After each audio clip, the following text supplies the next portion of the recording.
जो आपके लाला हैं, ये आपके लाला हमको ग्वाल वालन के ब्रजवासियों की हजारों वर्ष तक रक्षा करेंगे, चिरम पाही दिवालेंगे। और प्रसन्नता के मारे क्या करती हैं, बोले हरिद्रा चरण तैलक भी सिंचन योजन उच्चतु। हरिद्रा के चूर्ण से दही मिश्रित करके और एक दूसरे के ऊपर प्रसन्नता पूर्वक जो है छिड़काव कर रहे, छींट रहे। ऐसा लगता है महाराज नंद बाबा की घर दूध दही की तो कमी है नहीं। 9 लाख ढेर नंद बाबा घर, 9 लाख गाय महाराज, दूध दही की कम है। दही दूध की कीच मची है। सब प्रसन्नता पूर्वक एक दूसरे के ऊपर में गोरस का छिड़काव कर रहे हैं। 60 साल की बूढ़ी मैया आ रही थी, मैया ने कहा दाढ़ी के काय बात में इतना धूम मचा रहे हैं। वो पुकार वालों ने कहा मैया तो ना पता है तो काय बात है। तो सखान ने कहा भैया तुमको बताना पड़ेगा। तो कैसे बतावे? तो मैया ने फिर पूछा कहाँ भयो है।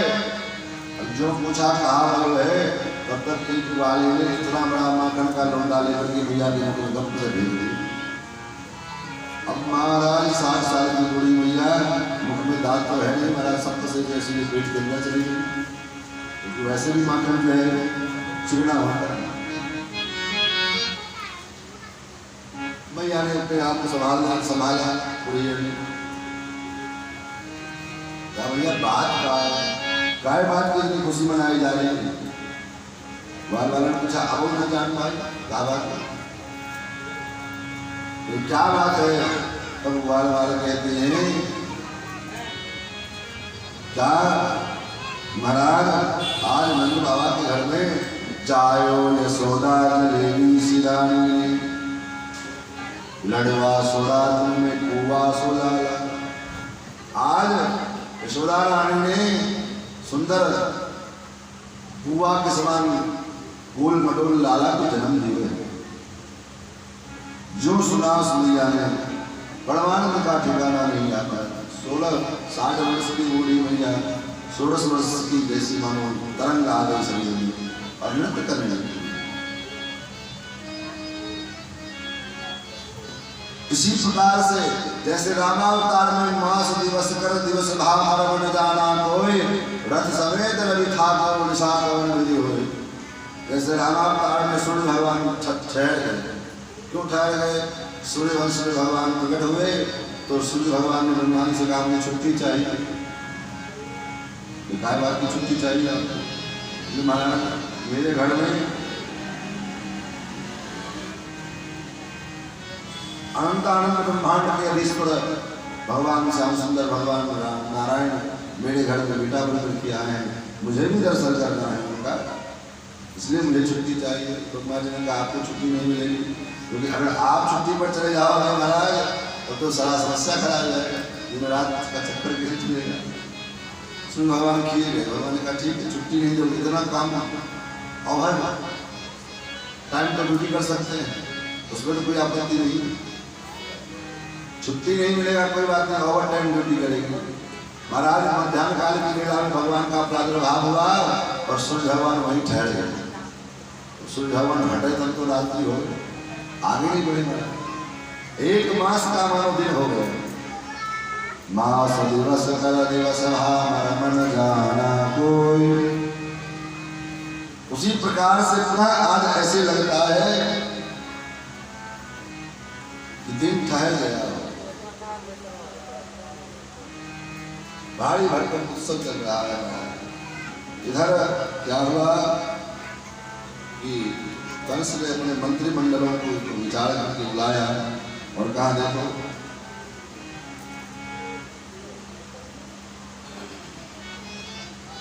मेरे उस आकाशवाणी उस देवी के अनुसार मेरा शत्रु उस ब्रजमंडल में कहीं पर प्रकट हो चुका है। अब उस शत्रु से छुटकारा प्राप्त करना है। कैसे छुटकारा होगा, कौन कहाँ प्रकट हुआ है तो कोई पता नहीं। महाराज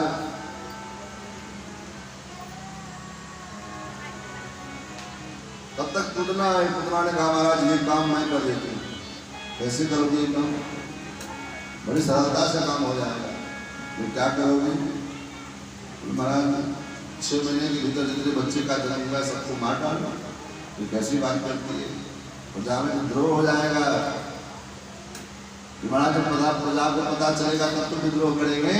तो क्या करोगे? मैं एक सुंदर नारी का वेश धारण करा करके और अपने स्तन में कालकूट विष लगा करके जाऊंगी और 6 महीने के भीतर जितने बालकों का जन्म हुआ है समस्त बालकों को अपना दूध पान कराऊंगी और बालक मर जाएगा। उसमें आपका भी कोई शत्रु होगा जो मर जाएगा। उसने कहा ये बात ठीक। पूतना अपना वेश धारण किया, सुंदर स्त्री का रूप बनाया और रूप बना करके पूतना मौसी महाराज ब्रजमंडल में आ गई। ब्रजमंडल में आए, भगवान विचार करने लगे ये पूतना सामान्य बालकों के घर जाएगी, उनको अपना स्तनपान कराएगी तो बेचारे मर जाएंगे। अगर ये डायरेक्टली मेरे पास चली आती तो मैं इसका काम तमाम कर देता। तो फिर भगवान सत्संकल्प में जिस जीव के द्वारा जो करवाना चाहे वही हो सकता है, क्योंकि राम की ने चाहे से हुई। राम जो चाहेंगे वही हरिच्छा भावी बलवाना।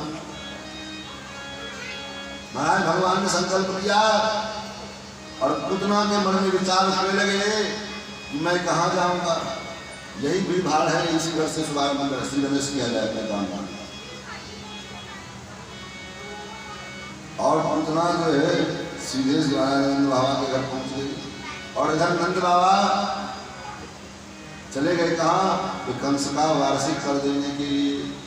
और जब कंस का वार्षिक कर देने के लिए गए तो सोचा चलो अब देवकी जी वसुदेव से भी मिल लें, क्योंकि इधर आना नहीं हुआ है बहुत दिनों से और उनके कई पुत्रों को कंस ने मार दिया है।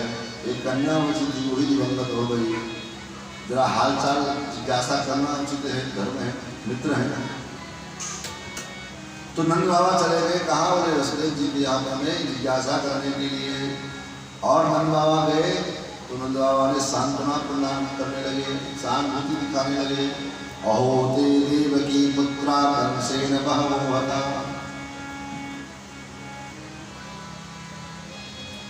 अरे आपके बहुत सारे पुत्रों को कंस ने मार दिया, बड़े खेद की बात है, बड़े कष्ट की बात है। एका वशिष्ठा कन्या सा दिवंगता। एक कन्या बची थी महाराज, वो भी दिवंगत हो गई। क्या करें, भगवान की इच्छा, ना ठाकुर जी की जो लीला है सो है। ये तो सांत्वना देने में लगे हुए हैं और न वसुदेव जी महाराज घबरा रहे हैं। इस बात को लेकर घबरा रहे हैं। वसुदेव जी सोचते कि मेरे 2 पुत्र इनके घर में हैं और ये यहाँ। वसुदेव जी के 2 पुत्र बोले हाँ, एक तो रोहिणी नंदन और एक सुदानंद, वो भी भगवान। अच्छा, ये बहुत से लोग कहते महाराज वसुदेव जी धर्मात्मा थे और उन्होंने कंस को कहा था मैं तुम्हें सारे पुत्रों को ला करके दे दूंगा। तो फिर कंस ने भगवान को लाकर, जब भगवान का प्रादुर्भाव हुआ तो क्यों नहीं दिया कंस को? इसके पीछे आचार्यों का भाव है। आचार्य कहते हैं कि 2 कारण हैं। क्या कारण? वसुदेव जी कहते हैं, वसुदेव जी विचार करते हैं कि मैंने बच्चे को कहा था ला करके देंगे और ये बच्चे तो है नहीं, सबके बाप हैं। अष्टम शिशु के रूप में जो आए हैं वो केवल लीला करने के लिए बच्चा बन करके आए हैं, तो सबके बाप परम पिता हैं, जगत पिता हैं। तो मैं तो बच्चे शिशु देने का वचन दिया था, बच्चा देने का वचन दिया था और बच्चा के रूप में तो आए नहीं थे, तो दूसरे बाप बन करके आए थे। पिताम परम शांत सौभम तमद्भुतम बालकम मुझे क्षण मुझे संकर आत्मसंग धारण किया है। इनको कैसे देंगे? एक कारण। दूसरा कारण, वसुदेव जी जानते हैं कि एक बार एक पिता ने गलती की थी। इस पिता ने, एक पिता दशरथ जी महाराज थे जिन्होंने अपने सत्य को बचाने के लिए, सत्य रूपी धर्म को बचाने के लिए राम को वनवास भेज दिया और राम जी के वीरों को तरफ तरफ करके मर गए। वो सत्य किस काम का जो राम जी से दूर ले जाए, वो धर्म किस काम का जो भगवान से दूर ले जाए। और वसुदेव जी ने कहा मारो बोले भार में जाए वैसा धर्म कर्म, सो सब धर्म कर्म जड़ी जाऊं जहां राम पद नहीं निभाऊं।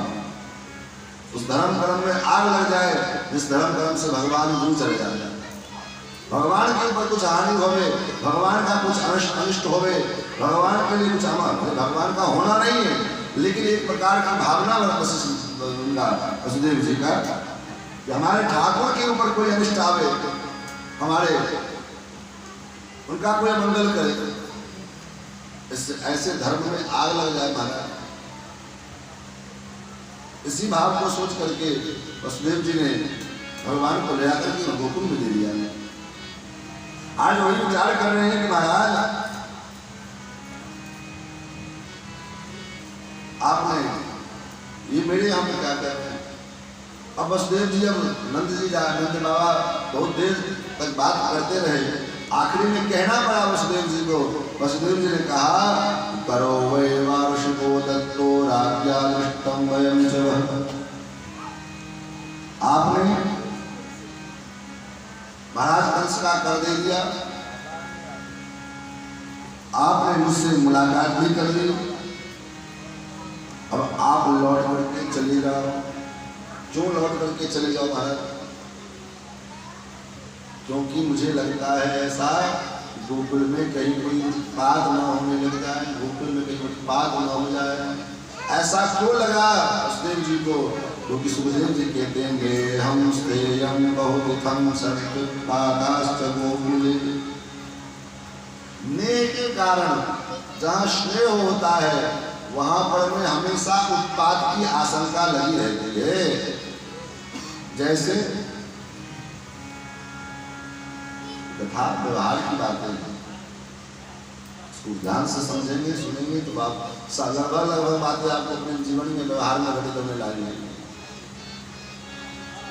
नेहं स्तेयं बहुविधं सत्पादाश्च गोकुले, क्योंकि नेह जहां पर में होता है, स्नेह जहां होंगे वहां पर में उत्पाद की आशंका बढ़ जाती है। जैसे कोई अपना व्यक्ति बहुत दूर चला गया हो, चाहे कहीं बाजार करने के लिए गया हो, दरभंगा चला जाए, कहीं भी जाए, और बहुत देर तक लौट करके ना जो रात्रि बीतती जाती है, न फोन लग रहा है न फोन उठा रहा है, तो मन में अनेक प्रकार की आशंकाएं उत्पन्न होने लगती है। क्या हुआ होगा, फोन भी नहीं कर रहा है, फोन भी नहीं उठा रहा है, क्या बात है? क्यों? क्योंकि का कारण क्या है? नेहं स्तेयं, अत्यधिक नेह के कारण, स्नेह के कारण मन में हमेशा नेगेटिव बातें आती, अच्छी बातें नहीं आती। अच्छा भी हुआ होगा, कोई अच्छा काम करने लग गया होगा, ऐसी बातें दिमाग में नहीं आती है, मन में पूरा बातें आएगी महाराज कहीं कुछ हो तो नहीं गई, इसने कुछ कर तो नहीं दिया, कहीं दुर्घटना तो नहीं घट गई, क्या कारण है, क्या बात है? जो क्योंकि नेह के कारण। महाराज जो कहा कि नेहं स्तेयं बहुविधं सत्पादाश्च गोकुले, मुझे लगता है कि कहीं गोकुल में कोई उत्पाद न हो जाए, इसलिए आप जाओ। महाराज ने बाबा से पाँव भागे, और जब तक भागे तब तक इधर क्या हुआ, फिर पूतना आती है कहाँ, बोले नंदरानी के महल में। और जब आई तो सुखदेव जी कहते राजन कंसेन प्रहिता घोड़ा पूतना बालघातनी शिशु सचारण पुरग्राम प्रजा।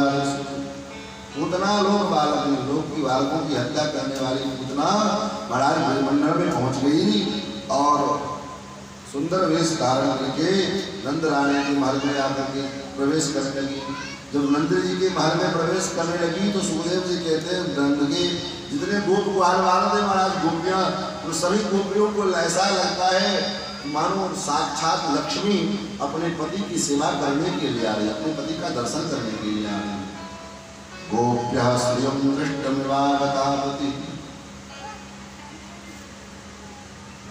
गोपियों को लगा कि साक्षात लक्ष्मी अपने पति का, अपने स्वामी का दर्शन करने के लिए आ रही। क्यों? ऐसा क्यों लगा उन गोपियों को, उन गोपियों को, गोप वालों को इस राक्षसी पूतना में भी लक्ष्मी का दर्शन होता है। क्यों? क्योंकि उनके हृदय में कोई कपट नहीं है, वो निष्कपट है। निष्कपट है तभी तो भगवान उनके पास में आए हैं, निष्ठल है तभी तो भगवान उनके पास में आए हैं।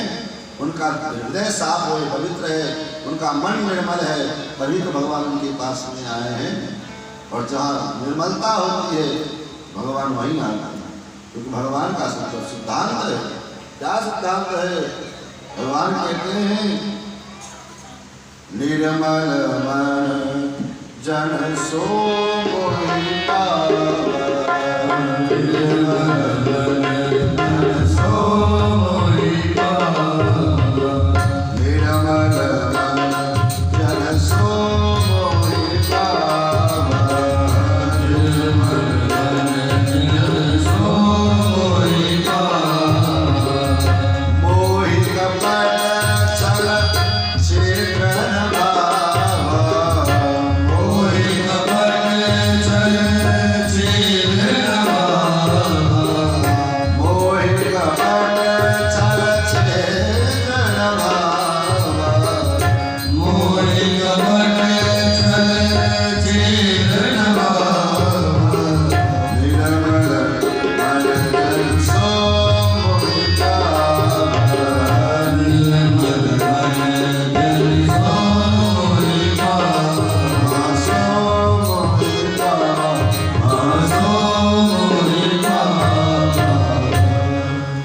निर्मल मन जन सो मोहि पावै, मोहि कपट छल क्षेत्र जहाँ गोपियों का मन निर्मल है, मन पवित्र है, अंतःकरण शुद्ध है, इसलिए भगवान उनके यहाँ पर के आए, उनके पास में लीला करने के लिए आए। और मन निर्मल होने के कारण, क्योंकि देखो दृष्टि के ऊपर में जैसा चश्मा लगा होगा सामने का दृश्य वैसा ही दिखता है। ब्लैक एंड व्हाइट चश्मा लगा है तो सामने का दृश्य पूरा ब्लैक एंड व्हाइट दिखेगा। सफेद चश्मा है तो साफ साफ दिखेगा। नीला शीशा है तो सब कुछ नीला नीला दिखेगा। जैसा चश्मा चढ़ा है उसी प्रकार का दृश्य सामने दिखाई पड़ता है। ठीक उसी प्रकार से हमारे अंतर की धारणा जैसी होती है, सामने प्रत्येक वस्तु ऐसे दिखाई देता है। जाती रही भावना जैसी, जैसी हमारी भावना है वैसे सामने दिखता है। तो गोपियों का भावना, गोपियों का हृदय अत्यंत पवित्र है, निर्मल है, शुद्ध है। इसलिए गोपियों को राक्षसी पूतना में भी भगवान का, भगवती लक्ष्मी का दर्शन होता है। पूतना आई और पूतना से गोपियों ने कहा आइए आपका स्वागत है। पूतना ने कहा मैं मथुरा के ब्राह्मणी हूँ और मेरे पातिव्रत धर्म के प्रभाव से ऐसा मेरी शक्ति है, सामर्थ्य है कि मैं जिस बालक को आशीर्वाद दे दूँ, इस बालक को अपना दुर्पान करा लूँ, बालक कभी रोगी नहीं हो सकता है, कभी उसको कोई कष्ट नहीं हो सकता है, कभी कोई भूत प्रेत का नजर टोना उसको कभी कुछ नहीं हो सकता है। तो माताओं को तुम्हारा जैसे लोग चाहिए। महाराज मैया ने तुरंत अपने लाला को पूतना के गोद में रख दी और रख करके मैया उनके बाल भोग की व्यवस्था, जल जलपान की व्यवस्था करने के लिए चली गई। जब इधर चली गई सुखदेव जी कहते जब पूतना ने भगवान को गोद में लिया तो भगवान ने क्या किया? विबुद्धतां बालकमाणिकाग्रहं चराचरात्मा सन्मीलितेक्षण। चराचर के जो आत्मा भगवान है, इन्होंने क्या किया? बोले अपने नेत्र को निमीलित कर लिया, आंख को बंद कर लिया। क्यों बंद कर लिया? क्या कारण था आंख बंद कर लेने का? इसके ऊपर टीकाकारों ने कई भाव दिए। आचार्य कहते हैं कि भगवान ने नेत्र को इसलिए बंद कर लिया, भगवान विचार करते हैं कि मेरे नैनों में, मेरे आंखों में दया का वास है, मेरे आंखों में करुणा बसा हुआ है, और जब मैं इसके प्राणों को खींचूंगा ये चीखेगी, चिल्लाएगी, और कहीं मैं इसको देखूंगा और मुझे दया आ गई, तब तो इसका उद्धार नहीं हो पाएगा। एक भाव। दूसरा भाव यह है, भगवान विचार करते हैं कि हे ठाकुर जी बेचारे असमंजस में है, क्या रामावतार के ठीक उल्टा सारा काम उल्टा किया भगवान कृष्णावतार में। आप कल कभी बैठ करके चिंतन करेंगे, जो जो लीला भगवान ने रामावतार में की, इसका ठीक उल्टा काम कृष्णावतार में किया है। रामावतार में एक पत्नी व्रत सीता के अतिरिक्त कोई दूसरा पत्नी नहीं, और कृष्णावतार में भी एक पत्नी व्रत है। लेकिन कैसा, जो भी आए सब पत्नी भाव से जो भी आए सबको स्वीकार। रामावतार में एक माता पिता, यहाँ पर दो दो माँ बाप, दो दो बाप और दो दो पिता।